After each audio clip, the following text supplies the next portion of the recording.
Muito obrigado, Sra. Presidente, Senhoras e Senhores Deputados.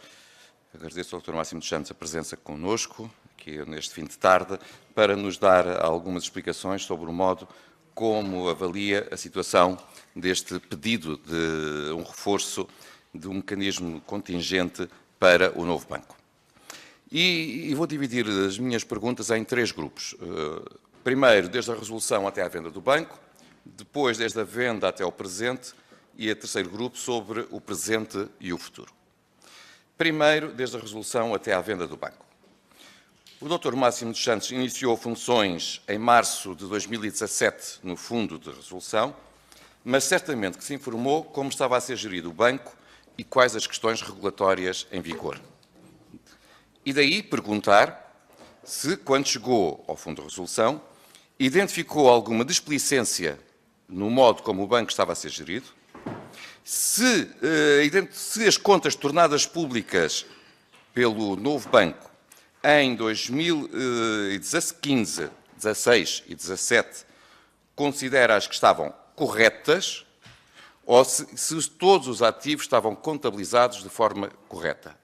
Ou se, pelo contrário, identificou, quer nestes momentos, quer no momento em que foi vendido o novo banco à Lone Star, ativos que podiam estar contabilizados como gato por lebre. E a seguir, faço uma outra pergunta, se as exigências regulatórias que já estavam em vigor estavam todas a ser respeitadas e representadas nas contas do novo banco de 2015, 2016, 2017 e no momento em que ele foi alienado à Lone Star em outubro de 2017. Se sentiu, Sr. Dr. Máximo dos Santos, ou se recebeu a informação, ou se apurou que todos os reportes que lhe eram prestados pela administração do novo banco escondiam algo, assumindo como bons ativos que afinal eram tóxicos. Se partilha a opinião do Governo que o mecanismo de capital contingente, vulgo garantia pública, que estava previsto no contrato de venda à Lone Star, dificilmente seria para ser usada. Era essa a informação que o Governo partilhava connosco no momento da alienação. Pergunto, Sr. Doutor, se nunca se apercebeu, ou sequer se lhe passou pela cabeça, que este mecanismo de capital contingente era um verdadeiro incentivo errado que ia ser usado pela Lone Star até ao tutano. E desde a venda até ao presente. O Fundo de Resolução continua com 25% do capital do novo banco. Não nomeia administradores, mas existe uma comissão de acompanhamento que tem um representante indicado pelo Fundo de Resolução. Pergunto, como foi feito o acompanhamento da administração do banco nestes 15 meses? Recordo, já agora, que a administração é a mesma nomeada pelo Fundo de Resolução. E, portanto, presumo que com confiança vossa. Que pareceres foram solicitados à Comissão de Acompanhamento? E sobre os pedidos concretos de financiamento ao Fundo de Resolução, como reagiram? Pura e simplesmente olharam para a fatura, analisaram-na ou limitaram-se a dar ordem para pagamento? E vou colocar esta pergunta com esta lógica, Sr. Doutor. Estes ativos foram geridos pelo Fundo de Resolução entre 2014 e 2017.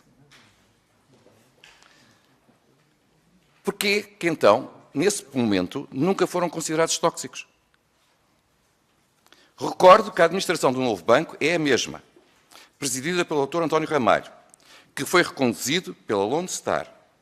E aquilo que antes não era tóxico, quando a administração era nomeada por si, passou a ser tóxico quando a administração é nomeada pela Lone Star.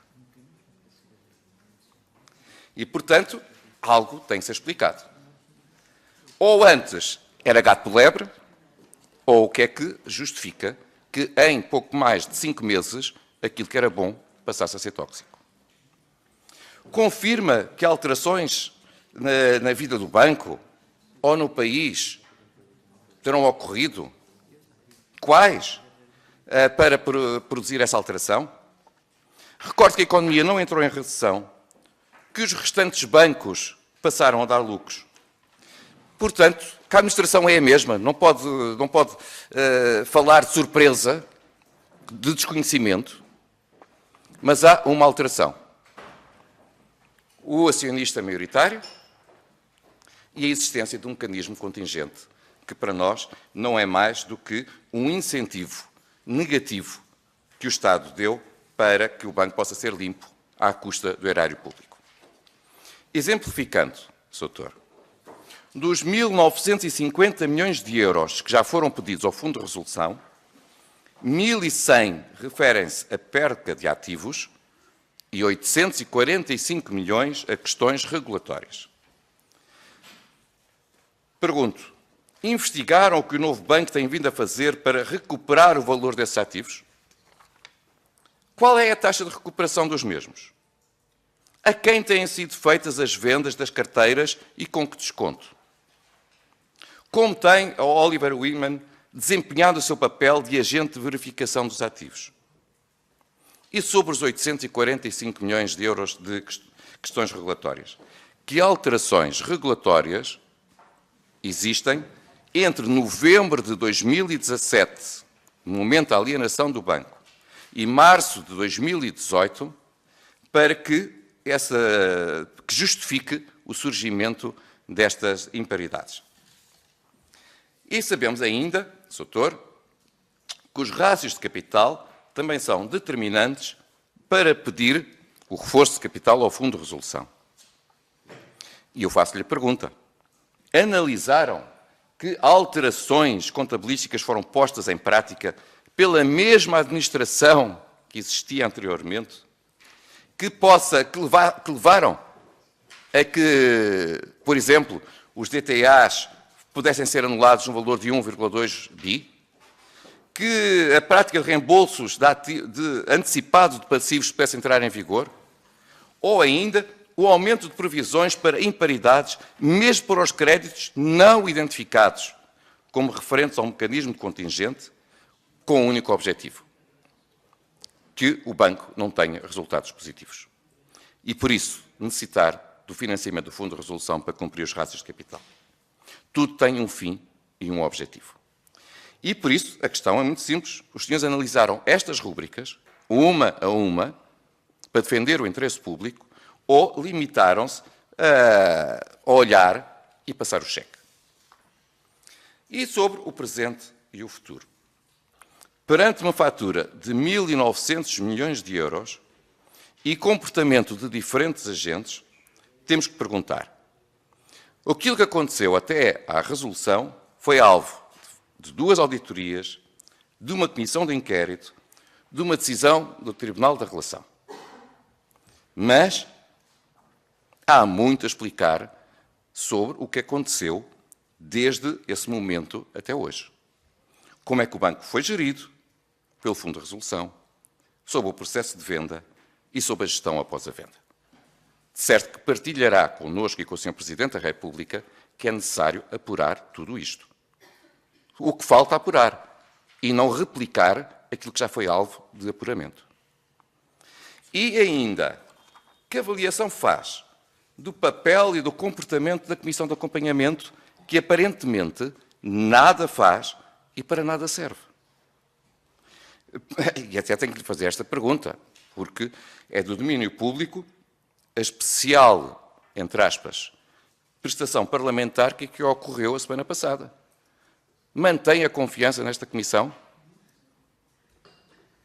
Olhos nos olhos, espero uma resposta concreta. E, finalmente, mesmo a última pergunta, aceita a previsão que ainda estamos no início, a previsão até da Comissão de Acompanhamento, para não ser já do Dr. Ramalho, que ainda só estamos no início e que a fatura poderá passar os 3.000 milhões de euros?